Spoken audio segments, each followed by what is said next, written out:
जो आज की आध्यात्मिक स्टोरी में सुनते हैं सत्य की खोज में।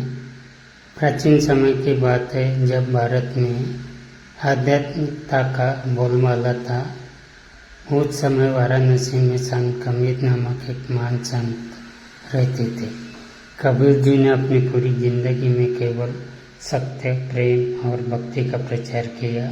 उनकी वाणी ने अनेक लोगों को प्रेरित किया और उन्हें सही मार्ग पर चलने का ज्ञान दिया। एक दिन कबीर जी अपने शिष्यों के साथ गंगा नदी के किनारे बैठे थे। वहाँ एक धनी व्यक्ति आया जो कबीर जी के बारे में बहुत कुछ सुन चुका था।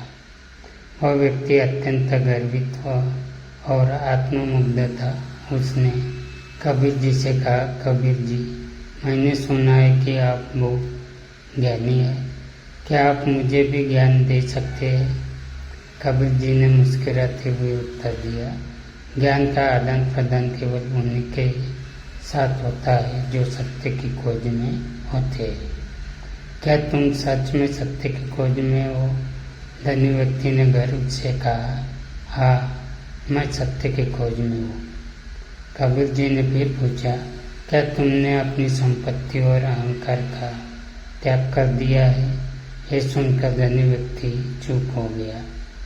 उसे समझ नहीं आ रहा था कि कबीर जी क्या कहना चाहते हैं। उसने कहा, मैं अपनी संपत्ति और अहंकार का त्याग क्यों करूं? ये सब मैंने बहुत मेहनत से कमाया है। कबीर जी ने मुस्कुराते हुए कहा, संपत्ति और अहंकार सत्य की खोज में सबसे बड़ी बाधा है। जब तक तुम इनका त्याग नहीं करोगे तब तक तुम्हें सच्चा ज्ञान प्राप्त नहीं हो सकता। धनी व्यक्ति ने सोचा और कबीर जी के बातों का अर्थ समझने की कोशिश की। उसे एहसास हुआ कि सच्चे ज्ञान की प्राप्ति के लिए उसे अपने भीतर की शुद्धता और सादगी को अपनाना होगा।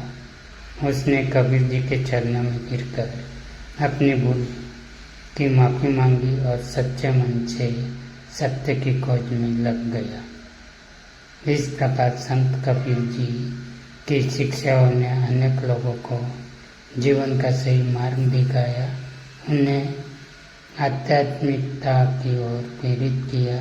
उनकी वाणी और शिक्षाएं आज भी हमें सत्य, प्रेम और भक्ति के मार्ग पर चलने की प्रेरणा देती है।